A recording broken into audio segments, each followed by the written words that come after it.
નમસ્કાર મિત્રો, welcome to my channel Dave classes English for all. મિત્રો, here we come with the solution of the unit test for standard 12 general સ્ટ્રીમનું ધોરણ 12નું paper solution લઈને આવ્યા છે. મિત્રો, સારી રીતે અમે પ્રયત્ન કરીએ છીએ કે તમને સારી રીતે સમજાય ને તમે સારી રીતે તમારા પેપરનું સોલ્યુશન કરી શકો. જે પણ કોઈ મૂંઝવણ ભર્યા પ્રશ્નો છે એનું, તો વધુ સમય ન લેતા આપણે શરૂ કરીએ with the section 1. See that મિત્રો, here we have the true and false. પહેલું છે the red ants do not keep the black ants as slaves. બરાબર, લાલ કીડી છે એ કાળી કીડીને ગુલામ તરીકે નથી રાખતી. તો ઓબ્વિયસ છે એ રાખતી હતી, એટલે પહેલું જ આપણે આવશે અહીંયા ફોલ્સ. બરાબર, અહીંયા ફોલ્સ લખી દેવાનું first one. Second one is the umbrella aunts are found in south America. That means umbrella aunts છે એ સાઉથ અમેરિકામાં જોવા મળે છે. It is true. બરાબર, સાચું આવશે મિત્રો. એના પછી નેક્સ્ટ આપણે જોઈએ તો find out the write the nearest meaning. નજીકનો કોઈ શબ્દ હોય છે મિત્રો, આ પણ આપણે જોઈએ તો આ ચેપ્ટરની અંદરમાંથી એન્ટવાળા ચેપ્ટરમાંથી જ લેવામાં આવ્યો છે. દેટ મીન્સ ધ રેલિસનો આન્સર આવશે મિત્રો એન્જોય, અને ઇન્ડોલેન્ટનો આન્સર આવશે લેઝી. બરાબર, આપણે બીજા શબ્દો નથી કારણ કે વધુ સમય થઈ જશે એટલા માટે આ ચેપ્ટર એન્ડ્સમાંથી યુનિટ 5માંથી જ લેવામાં આવ્યો છે. બરાબર, એના ગ્લોસરીમાંથી જ નિયરેસ્ટ મિનિંગ. એના પછી મિત્રો આપણે જોઈએ select the most appropriate language function from the bracket and the write them the against the sentence. એમાં છે expressing comparison, expressing time, expressing contrast. બરાબર, આપણને અહીંયા 3 આપ્યા છે ઓપ્શન, અને આપણે સામે 2 જવાબ લખવાના છે. એમાં પહેલું છે however rich Henry was, he was not happy. બરાબર, હેનરી ગમે તેટલો પણ પૈસાદાર હતો પરંતુ એ ખુશ ન હતો. દેટ મીન્સ અહીંયા મિત્રો આપણને દેખાય છે કોન્ટ્રાસ્ટ. બરાબર, હાઉ એવર જેમ આપણે આગળ આપ્યું જ છે એટલે આપણને ખ્યાલ આવી જાય, એટલે એક્સપ્રેસિંગ કોન્ટ્રાસ્ટ આવશે 5th નંબરની અંદર. 6th નંબરમાં છે no sooner did madam call me then I rush to her. બરાબર, ટાઈમિંગનું અહીંયા છે. ઇન શોર્ટ મેં કીધું એમ કે સમય ના વધુ લેતા આપણે ડાયરેક્ટ જવાબ કરીએ તો એક્સપ્રેસિંગ ટાઈમ. બરાબર, 6 નંબરની અંદર. એના પછી નેક્સ્ટ આપણે જોઈએ તો select and write the most appropriate response. બરાબર, રિસ્પોન્સ સિલેક્ટ કરવાના છે. એમાં સુનિલ સેઝ ખાલી જગ્યા ડિસ્ક્રાઇબિંગ પર્સન. બરાબર, ડિસ્ક્રાઇબિંગ એ વ્યક્તિનું ડિસ્ક્રિપ્શન દઈ રહી છે. બરાબર, તો સુનિલ કહે છે he is an ideal student of our school who lives in village. બરાબર, આન્સર વિલ બી બી. એના પછી 8th નંબરનું આપણે જોઈએ તો મિત્રો Nikita says how shall I reach Kankaria. બરાબર, કઈ રીતે કાંકરિયા પહોંચી શકીએ. શોઈંગ કન્ડિશન દર્શાવતું અહીંયા જોઈએ તો કન્ડિશન દર્શાવતું મિત્રો અહીંયા છે if you hire Uber you will reach Kankaria. બરાબર, કન્ડિશન દર્શાવે છે અહીંયા. So the answer will be D. બરાબર, એના પછી નેક્સ્ટ આપણે જોઈએ તો મિત્રો અહીંયા શબ્દો આપ્યા છે. મિત્રો ખાસ આવા જ્યારે પણ પ્રશ્નો પરીક્ષામાં પણ પૂછાય છે બોર્ડની પરીક્ષામાં, ત્યારે ખાસ ધ્યાન રાખવાનું કે જે શબ્દ આપ્યો છે બરાબર એ પ્રશ્નમાં ક્યારે પણ ના આવે. ફોર એક્ઝામ્પલ અહીંયા અંડરલાઇન કરેલું છે ડેન્જરસ. બરાબર, તો આ જ્યારે પણ કોઈ પણ પ્રશ્નોમાં પૂછવામાં આવે ત્યારે આ શબ્દ ગાયબ જ થઈ જાય. એટલે ખાસ વસ્તુ યાદ રાખવાની. આ આપણે એમ 3 ખાસ કરીને આપણે એમાં જોઈએ તો આની અંદર તો ડેન્જરસ શબ્દ આપ્યો જ છે એટલે આ તો આવશે જ નહીં. બરાબર, હવે એના પછીનું આપણે ગુજરાતી જોઈએ તો driver aunts are very dangerous. બરાબર, ડ્રાઈવર આન્ટ્સ એ ખૂબ જ ખતરનાક હોય છે. તો અહીંયા આપણે જોઈએ પ્રથમમાં વેરથી પ્રશ્ન પૂછ્યો છે એટલે કે સ્થળના સંદર્ભમાં. પછી સીમાં જોઈએ તો વુ એટલે કે કોણ, વ્યક્તિના સંદર્ભમાં. બરાબર, જો અહીંયા એવું લખ્યું હોત કે ભાઈ અથવા તો વિચ આન્ટ્સ અથવા તો વુ આર ડેન્જરસ, બરાબર, તો આપણે અહીંયા સી લઈ લેત, પરંતુ આમાંથી એક પણ નહીં આવે અને answer will be B. How are driver ants કેવી હતી, તો ડ્રાઈવર આન્ટ્સ આર ડેન્જરસ. એના પછી નેક્સ્ટ 10 નંબરનું જોઈએ તો યુ શુડ થિંક ટ્વાઇસ એટલે મિત્રો થાય છે 2 વખત. બરાબર, બિફોર યુ સ્પીક, તમારે 2 વાર વિચારવું જોઈએ તમે બોલો એ પહેલાં. આનો પણ આપણે ડાયરેક્ટ જવાબ જોઈએ તો મિત્રો એનો આન્સર આવશે B. How often should you think before you speak. બરાબર, ડાયરેક્ટ આપણે જવાબ જોઈએ છે એટલા માટે.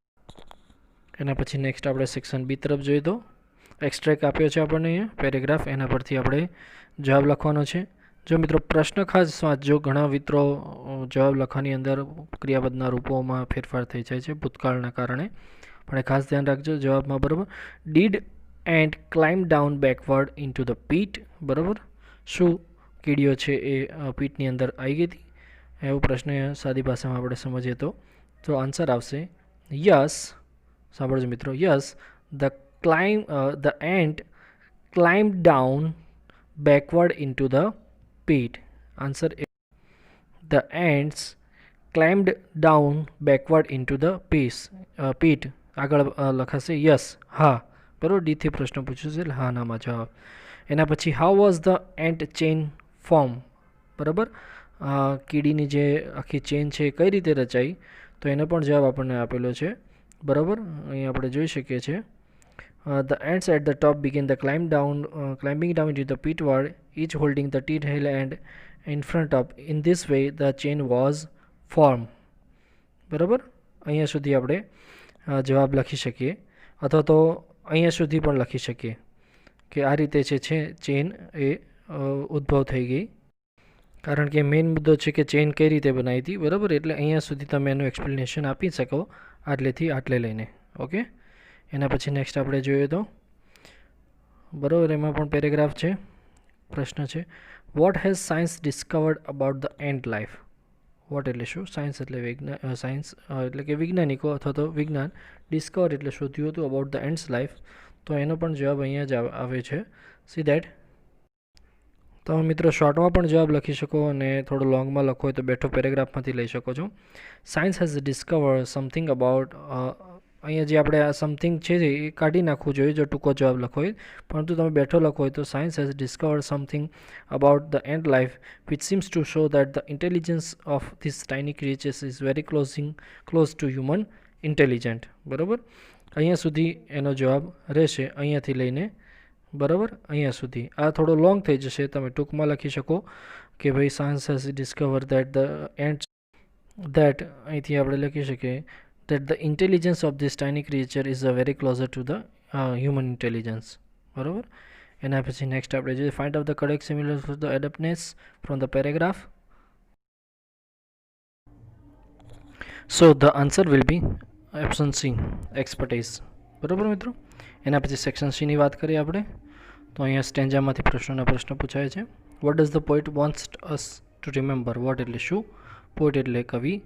want us આપણને ટુ રિમેમ્બર એટલે કે યાદ કરાવવા ઈચ્છે છે. તો અહીંયા આન્સર મિત્રો અહીંથી જ શરૂ આપણે કરશું, ધ પોએટથી. બરાબર. અહીંયા વોન્ટની પાછળ એસ લાગી જશે, બરાબર, ડઝ નીકળે છે એટલે. The poet wants us to remember, આટલું અહીંથી લેવાનું, આ પ્રશ્નચિહ્ન છે કાઢી નાખવાનું અને પછી સીધું આ જોડી દેવાનું. No men are strange, no countries foreign. બરાબર. Let I repeat it. બરાબર. The poet wants us to remember, બરાબર, no men are strange, no countries foreign, અને પછી ફૂલ સ્ટોપ. આ હશે એનો આન્સર. એના પછી નેક્સ્ટ છે where do we live on, what are we all aware of. તો એનો આન્સર અહીંથી શરૂ કરશું આપણું. વી લીવ, બરાબર, we live on the same earth. બરાબર. અહીંયા ઉપર વાત કરી છે સ્ટેન્જાની અંદર, upon this earth is like this. બરાબર. વી લીવ ઓન, જવાબ એવો બનશે we live on the same earth. બરાબર. અને પછી બીજો જે છે પ્રશ્ન what are we all aware of. તો વી ઓલ અવેર ઓફ અહીંથી શરૂ કરવાનો જવાબ, અથવા તો અહીંથી આપણે લખી શકીએ કે વી ઓલ પછી આર લખી દેવાનું, અવેર ઓફ, બરાબર, સન છેલ્લું વાક્ય છે, બરાબર, aware of sun and air and water. That will be the answer. એટલે ક્યાંથી લખવાનું છે મિત્રો? We all are aware of પછી ડાયરેક્ટ અહીંથી sun and air and water. That is the answer. એના પછી ફરીથી એક સ્ટેન્જા છે મિત્રો.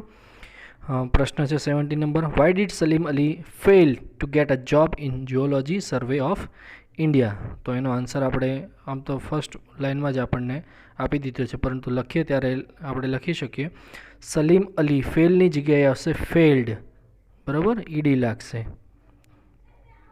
સલીમ અલી ફેલ્ડ પછી એનું એજ to get a job in geology survey of India because, બરાબર, બીકોઝ લખવાનું. એના પછી જવાબ શરૂ થશે because he did not have, અહીંથી જવાબ આપેલો જ છે, બરાબર, he did not have an MSc or PhD degree. એટલું લખીને એ જોઈન્ટ કરી દેવાનું. That will be the answer. પછી what was the professor Stresemann, બરાબર, તો એનો આપણે જવાબ અહીં આપેલો જ છે. તો જવાબ અહીંથી લખવાનો, professor Stresemann was an acknowledged ornithologist in Berlin. બરાબર, એ ફૂલ સ્ટોપ એટલે જવાબ થઈ ગયો. એના પછી ફરી એક ફકરો છે અને એનો પ્રશ્ન છે એના પરથી, what was Mansi doing at the counter. What એટલે શું, માનસી એટલે માનસી, ડુઈંગ એટલે કરી રહી હતી, કાઉન્ટર એટલે કાઉન્ટર ઉપર. તો અહીંથી જવાબ આવશે માનસી, પછી લખવાનું વોઝ ડુઈંગ. બરાબર, અથવા તો ખાલી માનસી વોઝ એટલું લખી દેવાનું. બરાબર, માનસી પછી વોઝ અને અહીંયા ઉપર આપેલું જ છે મેકિંગ પરચેઝ. બરાબર મિત્રો, પછી છેલ્લે જોઈન્ટ કરી દેવાનું એટ ધ કાઉન્ટર. એટલે જવાબ બનશે Mansi was making purchase at the counter. એના પછી નેક્સ્ટ 20 નંબરનો છે, how can you say that the man mention in the paragraph was blind. કઈ રીતે કહી શકો છો ફકરાની અંદર આવેલો જે માણસની ચર્ચા કરી છે આંધળો હતો. તો એનો આન્સર આપણે અહીંથી શરૂ કરશું. યુ એટલે કે આપણને પૂછવામાં આવે છે એટલે આપણે જવાબ અહીંથી શરૂ કરશું. વી કેન સે, બરાબર, we can say that as the man used